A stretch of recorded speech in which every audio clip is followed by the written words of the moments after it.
반갑습니다. 내 가족의 사건처럼 하나하나 최선을 다하는 법무법인 이현입니다.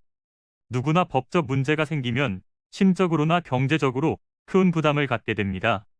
혼자서 해결해 보려 하겠지만 만족스러운 결과를 이끌어내기가 쉽지 않죠. 여러분의 정신적인 고통, 금전적인 어려움을 이해하며 이현의 법률 상담 시스템을 통해 도움을 드리고 있습니다. 의뢰인의 문제는 하나의 사건이 아니라 한 사람의 삶이라는 마음으로 면밀하게 분석하여 해결의 실마리를 찾아드리겠습니다. 자, 그럼 오늘의 주제인 성희롱죄에 대하여 함께 알아볼까요? 다양한 상황과 장소에서 성희롱죄와 연관되는 경우가 많습니다. 직장 내에서도 가해자의 의사와 상관없이 피해자가 성적 모멸감을 느꼈다면 성희롱에 해당될 수 있는데요. 근로기준법에 따르면 사용자 및 근로자는 직장에서의 직위 혹은 관계 등의 우위를 사용하여 업무상 적정 범위를 초과해 근로자에게 신체적 정신적 고통을 주어서는 안 된다고 규정하고 있습니다. 성폭력 범죄의 처벌 등에 관한 특례법 제10조에서는 업무상 위력 등에 의한 추행이라는 항목으로 처벌을 규정하고 있는데 업무, 고용이나 그 밖의 관계로 인해 자기의 보호 감독을 받는 사람에 대해 위계 또는 위력으로 추행한 사람은 3년 이하의 징역 또는 1,500만 원 이하의 벌금에 처하도록 하고 있습니다.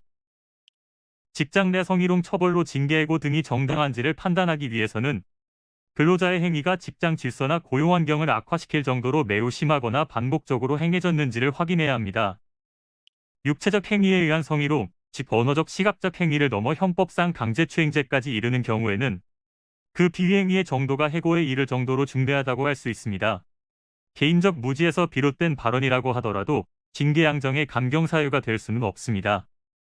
법원은 성희롱의 행위가 그동안의 왜곡된 사회적 인습이나 직장, 문화 등에 의하여 형성된 평소의 생활 태도에서 비롯된 것으로서 특별한 문제의식 없이 이루어졌다고 하더라도 그러한 이유로 행위의 정도를 가볍게 평가할 수 없다고 판단한 바 있습니다.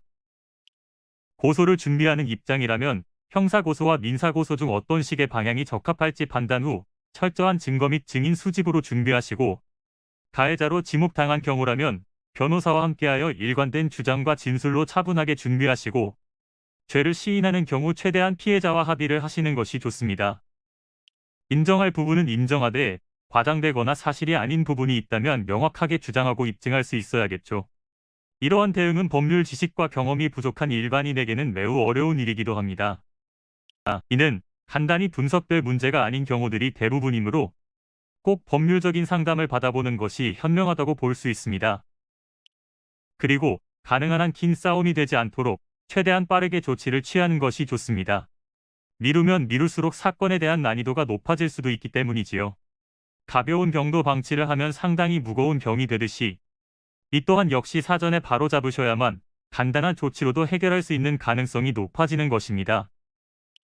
여러분이 골머리를 앓고 계신 그 사안, 저희 법무법인 이현에게 알려주세요. 이현의 법률 상담 시스템을 통해 든든한 지원군이 되어드리겠습니다. 간혹 변호사가 아닌 사무장 등과 상담하는 줄로 오해하시는 분들이 계시는데 이는 전혀 아니며 저희 법무법인 이현은 변호사와 1대1로 상담이 이루어진다는 점을 다시 한번 꼭 알려드립니다. 저희는 하나의 분야가 아닌 민사, 형사, 가사뿐만 아니라 비송사건 등 모든 것을 추구하고 있는 종합 로펌입니다. 가장 궁금해하시는 사건의 해결 가능성과 해결의 키포인트, 예상되는 문제점과 해결 방안 등을 총망라하여 종합적인 시각으로 안내해드리고 있습니다. 보다 정확한 상담을 위해 전국, 전 지역 상담 접수를 먼저 실시하오니 해당 화면에 보이는 번호로 먼저 연락을 주시면 친절한 안내를 도와드리도록 하겠습니다. 인터넷으로 법무법인 이현을 검색 후 홈페이지를 살펴보시고 와도 좋습니다. 언제나 의뢰인이 처한 상황을 이해하며 그 입장에서 생각하겠습니다. 저희는 법무법인 이현이었습니다. 감사합니다.